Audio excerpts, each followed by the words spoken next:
Power ഗ്രൂപ്പിലെ പ്രധാനപ്പെട്ടയാൾ നടൻ ദിലീപാണ്. ഈ മേഖലയിലെ കടിഞ്ഞാൺ കൈക്കലാക്കിയ ദിലീപ് ഉൾപ്പെടുന്ന ഈ പവർ ഗ്രൂപ്പാണ് 2017 വരെ സിനിമാ സംഘടനകളെ നിയന്ത്രിച്ചതും. ദിലീപിന്റെ ഇടപെടലിൽ പൃഥ്വിരാജ്, കുഞ്ചാക്കോ ബോബൻ, പാർവതി, ഭാവന തുടങ്ങി നിരവധി താരങ്ങൾക്കാണ് അവസരം നഷ്ടമായത്. നടി ആക്രമിക്കപ്പെട്ടതിന് ശേഷവും പവർ ഗ്രൂപ്പിന്റെ ഇടപെടലുണ്ടായി. WCC പ്രവർത്തകരെ ഒതുക്കാനും ശ്രമം നടന്നു. ജസ്റ്റിസ് ഹേമ കമ്മിറ്റി റിപ്പോർട്ടിൽ പവർ ഗ്രൂപ്പിനെ കുറിച്ച് പരാമർശിക്കുന്നുമുണ്ട്. 10 മുതൽ 15 പേർ വരെ വരുന്ന ഒരു പവർ ഗ്രൂപ്പ്, ആ പവർ ഗ്രൂപ്പിന് ഇഷ്ടമില്ലാത്തവർ സിനിമയ്ക്ക് പുറത്തേക്ക് പോകുന്നതിനെ കുറിച്ച്, അപ്രഖ്യാപിത വിലക്കിനെ കുറിച്ച് ഹേമ കമ്മിറ്റിയിൽ കാര്യങ്ങൾ കൃത്യമായി പറഞ്ഞു വെക്കുന്നതിന്റെ പശ്ചാത്തലത്തിൽ ഇനി അന്വേഷണം നീളേണ്ടത് ഈ പവർ ഗ്രൂപ്പിലേക്കാണോ? സർക്കാർ അതിന് തുനിയുമോ? അതാണ് അറിയേണ്ടത്. റോഷിപാൽ നമുക്കൊപ്പം. Roshipal, good evening. 2017 വരെ പവർ ഗ്രൂപ്പിന്റെ കടിഞ്ഞാൺ ദിലീപിന്റെ കയ്യിലായിരുന്നു. എന്നാൽ ഇപ്പോൾ ഈ പവർ ഗ്രൂപ്പിൽ യുവതാരങ്ങളടക്കം ഉണ്ട് എന്നാണ് വിനയനൊക്കെ പറയുന്നത്. ഈ പവർ ഗ്രൂപ്പിനെ കുറിച്ചുള്ള കൂടുതൽ വിവരങ്ങൾ നമുക്ക് പുറത്തുവിടാം. റോഷിപാൽ.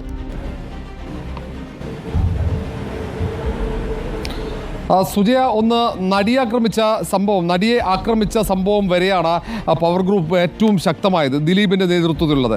ഏതാണ്ട് 10 വർഷക്കാലമാണ്, ഒരു പതിറ്റാണ്ട് കാലം മലയാള സിനിമയെ അടക്കി വാണത് ദിലീപ് അടക്കമുള്ള 15 അംഗ പവർ ഗ്രൂപ്പ് തന്നെയായിരുന്നു. കൃത്യമായി ജസ്റ്റിസ് ഹേമ കമ്മിറ്റി റിപ്പോർട്ടിൽ പവർ ഗ്രൂപ്പിനെ കുറിച്ച് പരാമർശിക്കുന്നുണ്ട്. പവർ ഗ്രൂപ്പിനെ മാഫിയ സംഘമെന്ന് അങ്ങനെ അഭിസംബോധന ചെയ്യാനുള്ള കാരണവും അവരുടെ പ്രവർത്തനങ്ങൾ തന്നെയാണ്. കാരണം സിനിമയിലെ ഏറ്റവും പ്രധാനപ്പെട്ട താരസംഘടനയായ AMMA, അതിനു പുറമെ മറ്റ് സംഘടനകൾ, എല്ലാ സംഘടനകളുടെയും നേതൃത്വത്തെ കൈയടക്കി വെച്ച് സിനിമയിൽ ആരഭിനയിക്കണം, അവർക്ക് താല്പര്യമില്ലാത്ത അനഭിമിതരായ ആളുകളെ സിനിമയിൽ നിന്നും പൂർണ്ണമായും നീക്കം ചെയ്ത്, അല്ലെങ്കിൽ സംവിധായകരെ, സാങ്കേതിക പ്രവർത്തകരെ മാറ്റി നിർത്തി, പ്രൊഡ്യൂസർമാർക്ക് അവസരം നൽകാതെ, തിയേറ്റർ പോലും നൽകാതെ ഏതാണ്ട് സിനിമകളെ തകർക്കുന്ന രീതിയിലുള്ള സമീപനമായിരുന്നു 10 വർഷക്കാലം.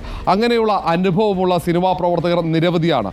ആ തരത്തിലുള്ള വനിതാ സിനിമാ പ്രവർത്തകർ മൊഴികൾ ഈ ജസ്റ്റിസ് ഹേമ കമ്മിറ്റിക്ക് മുമ്പാകെ ഉന്നയിച്ചിട്ടുമുണ്ട്. അതിൽ ഏറ്റവും പ്രധാനിയായി ഈ പവർ ഗ്രൂപ്പിൻ്റെ തലവനായി നിന്നയാളാണ് ദിലീപ്. നടിയാക്രമിച്ച കേസിലെ 8ാം പ്രതി. ദിലീപിൻ്റെ നേതൃത്വത്തിൽ നടത്തിയ ഈ നീക്കങ്ങൾ ഇരകളായവർ ഒട്ടേറെയുണ്ട്. അതിലേറ്റവും പ്രധാനി ഒന്ന് പൃഥ്വിരാജ് അടക്കമാണ്. പൃഥ്വിരാജുണ്ട്, പാർവതി തിരുവോത്ത്, ഭാവന, അങ്ങനെ തുടങ്ങിയ ആ പട്ടിക വളരെ നീണ്ടുപോകും. കുഞ്ചാക്കോ ബോബൻ അടക്കമുള്ളവർ ഈ മാറ്റി നിർത്തലിൻ്റെ ഇരകളായിരുന്നു. പിന്നീട് നടി ആക്രമിക്കപ്പെട്ടതിന് ശേഷം WCC എന്ന വനിതാ സിനിമാ പ്രവർത്തകരുടെ സംഘടന രൂപപ്പെട്ടു. അന്ന് ഈ ആക്രമിക്കപ്പെട്ട നടിക്ക് പിന്തുണ പ്രഖ്യാപിച്ച, ഐക്യദാർഢ്യം പ്രഖ്യാപിച്ച് പരസ്യമായി രംഗത്തെത്തിയവരെയും, സമാനമായി തന്നെ ഈ WCC എന്ന സംഘടനയ്ക്ക് ഒപ്പം നിന്നവരെയും സിനിമയിൽ നിന്നും പിന്നീട് മാറ്റി നിർത്താനുള്ള കൃത്യമായ ശ്രമം നടന്നിരുന്നു. അതിനും ഒട്ടേറെ പേർ ഇരകളായിട്ടുണ്ട്. WCCയിലെ ഭൂരിഭാഗം സിനിമാ പ്രവർത്തകർക്ക് പിന്നീട് അങ്ങോട്ട് അവസരം ലഭിച്ചിരുന്നില്ല. പിന്നീട് മഞ്ജു വാര്യർ അല്ലെങ്കിൽ പൃഥ്വിരാജ് അടക്കമുള്ളവർ തിരികെ സിനിമയിൽ വളരെ സജീവമായി രംഗത്തെത്തുകയും അവരുടെ സിനിമകളിൽ ഇവർക്ക് തഴയപ്പെട്ട ആളുകൾക്ക് അവസരം ലഭിക്കുകയായിരുന്നു. പൃഥ്വിരാജ് അടക്കമുള്ളവരുടെ സിനിമകളിലാണ് പിന്നീട് അവസരം ലഭിച്ചത്. അല്ലെങ്കിൽ വിനയൻ നിർമ്മിച്ച ആ സിനിമകളിൽ ഏതാണ്ട് നമ്മൾ സിനിമാ പ്രവർത്തകരുമായി സംസാരിച്ചപ്പോൾ പൃഥ്വിരാജിൻ്റെ സിനിമകൾക്കെതിരെ ശക്തമായ രീതിയിൽ ഈ സിനിമാ സംഘടനകൾ പരാതികളടക്കം ആ ഘട്ടത്തിൽ ദിലീപ്, മണിരത്നത്തിൻ്റെ സിനിമ വന്നപ്പോൾ അത് കേരളത്തിലെ തിയേറ്ററുകളിൽ റിലീസ് ചെയ്യാൻ, അത് പുറത്തിറങ്ങാതിരിക്കാനുള്ള എല്ലാ തരത്തിലുള്ള ശ്രമവും ആ ഘട്ടത്തിൽ ദിലീപിൻ്റെ ഭാഗത്ത് ഉണ്ടായി എന്നാണ് അന്നത്തെ സംഘടന, മാക്ടയുടെ അടക്കം ഭാരവാഹികൾ കൃത്യമായി പറയുന്നത്. പിന്നീട് ഈ സംഘടനകൾ ഉള്ളിൽ തർക്കമുണ്ടാകുന്നു, പുതിയ സംഘടനകൾക്ക് രൂപം നൽകുന്നു.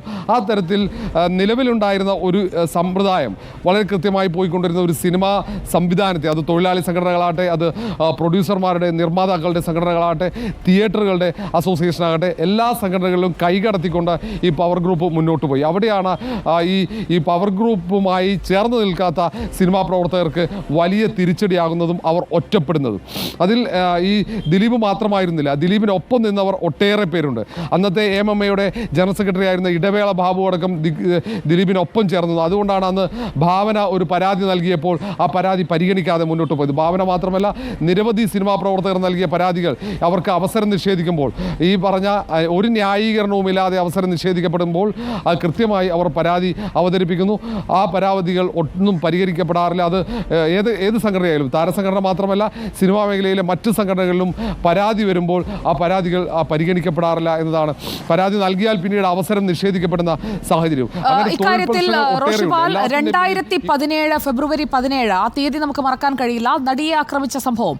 അതിനുശേഷം ഇതിൽ 8ാം പ്രതിയായി ഉൾപ്പെടുന്ന ദിലീപിന് പിന്നാലെ പ്രധാനപ്പെട്ട നടീനടന്മാരെല്ലാം അണിനിരക്കുന്ന ഇരയ്ക്കൊപ്പവും വേട്ടക്കാരനൊപ്പവും എന്ന രണ്ടും അമ്മയുടെ മക്കളാണ് എന്ന് പറയുന്ന സമീപനമൊക്കെ നമ്മൾ കണ്ടതാണ്. 2017 ശേഷം ഈ ശാക്തിക ചേരികളിൽ ബലാബലത്തിലൊക്കെ ഒരു മാറ്റം വരുന്നുണ്ടോ? കാരണം പൃഥ്വിരാജ് കുറച്ചുകൂടി ശക്തി പ്രാപിക്കുന്നത് പിന്നെയുള്ള വർഷങ്ങളിൽ നമ്മൾ കാണുന്നുണ്ട്. ഇപ്പോഴത്തെ ഈ ഒരു പവർ ഗ്രൂപ്പ് എന്ന് പറയുന്നത് അത് ആരെ ചുറ്റിപ്പറ്റിയാണ്?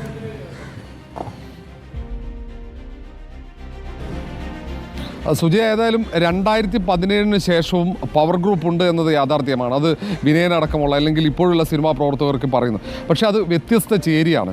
അന്നുണ്ടായിരുന്നവർ ഉണ്ട്. ഇപ്പോൾ അന്നുണ്ടായിരുന്ന ആ സിനിമാ പ്രവർത്തകർ പലരും ഇപ്പോൾ ബി ഉണ്ണികൃഷ്ണൻ അടക്കമുള്ളവർ ഇന്നും അവർ ഈ പവർ ഗ്രൂപ്പിൻ്റെ ഭാഗമാണ്. അത് നിഷേധിക്കാൻ പറ്റാത്ത ഒരു സത്യവുമാണ്. പക്ഷേ ചിലർ പൂർണ്ണമായും മാറി. ഇപ്പോൾ ദിലീപിൻ്റെ കയ്യിലായിരുന്നു ആ ഘട്ടത്തിൽ. വിദേശത്തടക്കം സിനിമ പുറത്തിറങ്ങണമെങ്കിൽ ദിലീപ് അനുകൂലമായ നിലപാടെടുക്കണം. ദിലീപിനെതിരായി നിലപാടെടുത്താൽ വിദേശത്ത് നമുക്കറിയാം ആ ഘട്ടത്തിൽ ഈ നടിയെ ആക്രമിച്ച ഘട്ടത്തിലൊക്കെ ഈ വിദേശത്ത് സിനിമ പുറത്തിറക്കുന്ന കമ്പനികളും ദിലീപുമായുള്ള ബന്ധം അത് പുറത്തുവിട്ടതാണ്. അവിടെ ഏറ്റവും പ്രധാനപ്പെട്ട കമ്പനി, ആ കമ്പനിയും മറ്റ് മാഫിയ സംഘങ്ങളുമായുള്ള ബന്ധവും അത് ദിലീപുമായുള്ള ബന്ധവും അതിൻ്റെ തെളിവടക്കം നമ്മൾ പുറത്തുവിട്ടതാണ്. പോലീസും അന്ന് അന്വേഷിച്ചിരുന്നു. രണ്ടാമത് ഈ നടിയെ ആക്രമിച്ച കേസിൻ്റെ തുടരന്വേഷണം നടക്കുമ്പോഴാണ് ആ വിവരങ്ങൾ നമ്മൾ പുറത്തുവിട്ടത്. അങ്ങനെ വിദേശത്തടക്കം സിനിമ പുറത്തിറക്കണമെങ്കിൽ അത് ദിലീപുമായി ചേർന്ന് നിൽക്കേണ്ട ഒരു സാഹചര്യം ഉണ്ടായിരുന്നു. പിന്നീട് ഈ 2017 ഫെബ്രുവരി 17 ശേഷം ദിലീപ് ദുർബലനാകുന്നു.